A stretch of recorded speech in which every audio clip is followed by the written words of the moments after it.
वो वास्तु गरीबों के लिए भी है, जो गरीब अमीर बनना चाहते हैं, जिनके पास कुछ नहीं है, जो कि रोज की दिहाड़ी कमाते हैं, जो रोज जाकर के 500-1000 रुपए कमाते हैं और ला करके अपने घर पे उसी से अपने बच्चों का शौक भी पूरा करना है, अपने बच्चों की जिद भी पूरी करनी है, अपने बच्चों का ट्यूशन फीस देना है, स्कूल फीस देनी है और उसी में से अपने खर्चे भी चलाने हैं, उसी में से घर का किराया भी देना है या किसी म्युनिसिपालिटी वाले को देना है या किसी नगर पालिका वाले को पैसा देना है या उसी में से खाने की व्यवस्था भी करनी है। दर्शकों, बस इतने में ही जिनको अपनी सारी व्यवस्थाएं करनी पड़ रही हैं, क्योंकि वास्तु में सभी का हक है। दर्शकों, वास्तु सभी के लिए बना हुआ है, चाहे गरीब हो चाहे अमीर हो।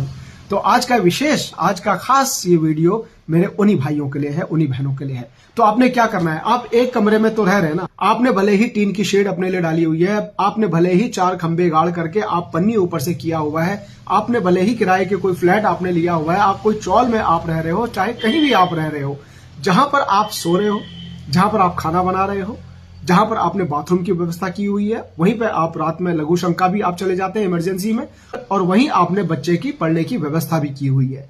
दर्शकों, पंच तत्व हर जगह क्रिएट हो जाता है। जहां पर भी आपने एक कमरा आपने बना लिया, वहां पर पंच तत्व क्रिएट हो गया। आपका एक कमरा है तो वहां पर पंच तत्व उसी में है, उसी में आपका आकाश तत्व है, उसी में आपका अग्नि तत्व है, उसी में पृथ्वी तत्व है, उसी में वायु तत्व है, उसी में जल तत्व है, क्योंकि चारों दिशाएं तो है ना उसमें, पूरा पश्चिम उत्तर दक्षिण आपके 4 दीवार है ना वहां पे। एक पूरब की दीवार होगी, एक पश्चिम की होगी, एक उत्तर की होगी, एक दक्षिण की होगी। उस एक कमरे में 4 दिशाएं भी हैं, तो उसी एक कमरे में 4 विदिशाएं भी हैं। विदिशाएं किसको बोलते हैं दर्शकों?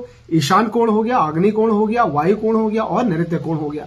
तो आपने सिर्फ व्यवस्था को थोड़ा सा इधर उधर करना है। नहीं कर पा रहे तो उसका उपचार कर लीजिएगा। कैसे करेंगे? इधर उधर कर सकते हैं तो कैसे करेंगे आप? सबसे पहले आप सोने की व्यवस्था देख लीजिए। सोने की व्यवस्था आपने उस एक कमरे में कहां पर करनी है? दक्षिण और पश्चिम के कोने पर दर्शकों। और वहीं पर बच्चों की पढ़ने की व्यवस्था भी आपने बना देनी है। बच्चों को पश्चिम की दीवार पर बैठाइए और बच्चों को पढ़ते हुए उनका चेहरा कहां होना चाहिए? उत्तर या पूर्व की तरफ। यदि उत्तर या पूर्व में बैठने की व्यवस्था है तो वहां पर भी आप उनको बैठा सकते हो। बस व्यवस्था ऐसी कीजिए कि उनका पढ़ते समय उनका फेस पूरब या उत्तर की तरफ हो। कोई भी कंपटीशन की तैयारी कर रहे हो, छोटी क्लास में हो, उनका पढ़ते समय उनका फेस आपने उत्तर की तरफ या पूर्व की तरफ कर देना है। दूसरा हो गया एजुकेशन का। तीसरा, आपने वहां पर अगर बाथरूम बनाया हुआ है, बाथरूम आपका कहां पर होना चाहिए?